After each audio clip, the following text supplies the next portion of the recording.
hay'adda hab iyo dalladda dhalinyarada ee SSC Khaatumo Dayr ayaa si wada jir ah u daahfuray tababar muhiim ah oo la siinayay 70 dhalinyaro kuwaas oo ka kala socday ururada hoos yimaada dalladda. tababarkan oo diiradda lagu saarayay fahamka dhaawacyada maskaxda soo gaadhay iyo sida loola tacaalo. munaasabadan lagu daahfurayay tababarka waxaa ka soo qayb galay mas'uuliyiin ka tirsan maamul goboleedka SSC Khaatumo oo ay ka mid yihiin wasiirka wasaaradda qorsheynta mudane Axmed Cabdirasaaq Diiriye, wasiirka wasaaradda haweenka iyo xuquuq insaanka Suhuur Faysal Barre iyo wasiirka wasaaradda dhalinyarada shaqada iyo shaqaalaha mudane Jaamac Maxamed Mursal, maayarka degmada Warwid, maayarka degmada Boocame. sidoo kale waxaa munaasabada ka soo qayb galay gudoomiyaha dalladda dhalinyarada SSC Khaatumo ee Dayr Cabdirasaaq Faarax Dhagaweel, agaasimaha hay'adda hab Fayse Cabdi Warsame iyo wakiilo ka socda ururada bulshada rayidka ah iyo marti sharaf kale oo lagu macsuumay xafladan loogu furayay tababarkan wuxuu ka qayb yahay dadaalada lagu xoojinayo wacyigelinta dhalinyarada ee la xiriira caafimaadka maskaxda si loo taageero dhismaha bulshada caafimaad qabta. waxaana munaasabada daahfuray wasiirka wasaaradda dhalinyarada cayaaraha shaqada iyo shaqaalaha Jaamac Maxamed Mursal. hadda aan u soo istaagay horta trainingkii waa inoo furan yahay insha Allah subhanahu wa ta'ala wuxuuna socon doonaa muddo 3 cisho ah.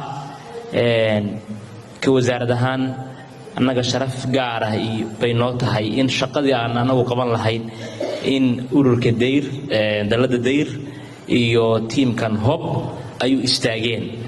mawduuca laga hadlayana waa mawduuc aad iyo aad u xasaasi ah oo ah ka hadlaya mental health caafimaadka maskaxda. dad badan baa waxay moodayaan marka la mental health qof waalan say Suhuur sheegtay qof caadi ah.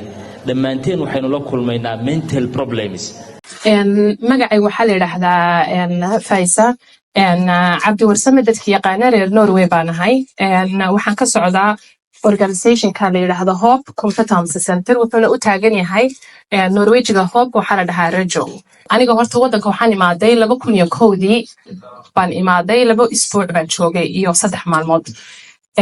waqti aad fogna way ahayd magaaladuna sidan mayan ahayn runtii.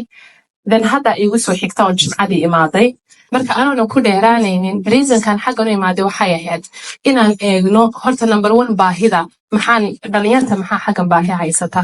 haddaa tahay dhalinyar oo ku fiican iskuulka maasha Allah iskuulkaaga sii wado, laakiin haddaa dareemaysid maskaxdaada inay culays iyo zaa'id fara badan uu ku soo karay bacda dagaalka aad isleedahay ka niyad jabtay, waxaa ogaataa farsamooyin kale baa jira. training program kale waa la idin furi doonaa insha Allah.